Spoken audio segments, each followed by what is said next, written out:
Mona Lisa എന്ന ലോക പ്രശസ്ത ചിത്രം വരച്ച ലിയനാർഡോ ഡാവിഞ്ചിയെ പറ്റി ഒത്തിരി കാര്യങ്ങൾ ഈ വീഡിയോയിലൂടെ മനസ്സിലാക്കാം. ആർട്ട് റൂമിന്റെ പുതിയ ക്ലാസ്സിലേക്ക് സ്വാഗതം. 1452 ഇറ്റലിയിലെ വിഞ്ചി എന്ന നഗരത്തിലാണ് ഇദ്ദേഹത്തിന്റെ ജനനം. അതിനാലാണ് പേരിനൊപ്പം വിഞ്ചി എന്നും അറിയപ്പെട്ടത്. നന്നേ ചെറുപ്പത്തിൽ തന്നെ ഡാവിഞ്ചി ചിത്രങ്ങൾ വരച്ചു തുടങ്ങിയിരുന്നു. 17ാമത്തെ വയസ്സിൽ വറോച്ചി എന്ന ചിത്രകാരന്റെ കീഴിൽ ജോലി ചെയ്തു. ക്രിസ്തുവിന്റെ മാമോദിസ മുക്കൽ എന്ന ഡാവിഞ്ചിയുടെ ചിത്രത്തിലെ മാലാഖയെ വരച്ചത് കണ്ട് അമ്പരന്ന് ഗുരു ഇനി ഞാനൊരിക്കലും വരയ്ക്കില്ല എന്ന് പറയുകയും പെയിന്റിംഗ് ചുമതല ഡാവിഞ്ചിയെ ഏൽപ്പിക്കുകയും ചെയ്തു. 1503 മുതൽ 1506 വരെയുള്ള കാലത്താണ് മൊണാലിസ എന്ന അതിപ്രശസ്ത ചിത്രം വരയ്ക്കുന്നത്. നേപ്പിൾസിലെ ഒരു പ്രഭു കുടുംബത്തിലെ ലിസ ഗെറാർഡിനി എന്ന യുവതിയാണ് ചിത്രത്തിലുള്ള മോഡൽ. ഈ ചിത്രം പാരീസിലെ ലൂവർ മ്യൂസിയത്തിൽ സുരക്ഷിതമായി കലാ ആസ്വാദകരെയും കാത്ത് ഇന്നും നിലനിൽക്കുന്നു. ആവി ഉപയോഗിച്ച് ഓടിക്കുന്ന ബോട്ട് വിമാനത്തിന്റെ പൂർവ്വരൂപം ഇദ്ദേഹത്തിന്റെ കൈകളിൽ നിന്നും സൃഷ്ടിച്ചവയാണ്. ഇതിനിടയിൽ സൈനിക എഞ്ചിനീയർ, ആർക്കിടെക്റ്റ്, ചിത്രകാരൻ, ശില്പി, സസ്യശാസ്ത്രം, ജ്യോതിശാസ്ത്രം തുടങ്ങി മറ്റനേകം നിലകളിലും പ്രശസ്തിയാർജിച്ചിട്ടുണ്ട് ഡാവിഞ്ചി. ചിത്രകാരന്മാർ ശാസ്ത്രജ്ഞന്മാരാണെന്ന് അദ്ദേഹം പറഞ്ഞു. പലതരം ജന്തുക്കളുടെ വിവിധ ഭാഗങ്ങൾ അന്യോന്യം കൂട്ടിച്ചേർത്ത് വിചിത്രമായ പുതിയ ജന്തുക്കൾക്ക് രൂപം നൽകി.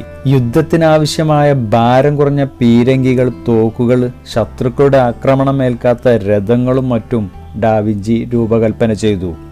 The virgin of the rocks, last supper, Mona Lisa എന്നീ ചിത്രങ്ങൾ ഇദ്ദേഹത്തിനെ വളരെ പ്രശസ്തനാക്കി.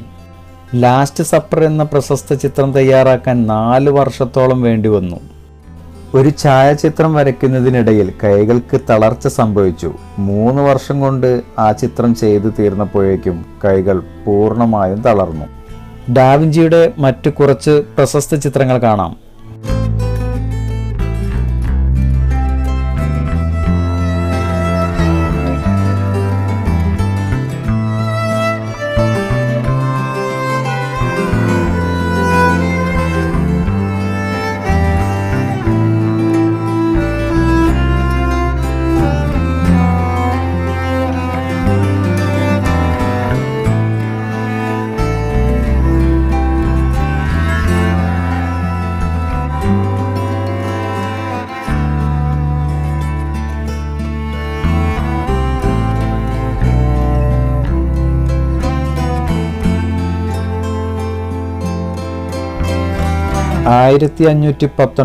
മെയ് 2 ലിയനാർഡോ ഡാവിഞ്ചി ലോകത്തോട് വിട പറഞ്ഞു. ആർട്ട് GK ചോദ്യോത്തരങ്ങൾക്കും ചിത്രകല പഠിക്കാനും ചാനൽ സബ്സ്ക്രൈബ് ചെയ്യൂ. ഈ വീഡിയോ ഉപകാരപ്പെടും എന്നുള്ളവർക്ക് ഷെയർ ചെയ്യൂ. വീഡിയോ ഇഷ്ടപ്പെട്ടാൽ ലൈക്ക് ചെയ്യൂ.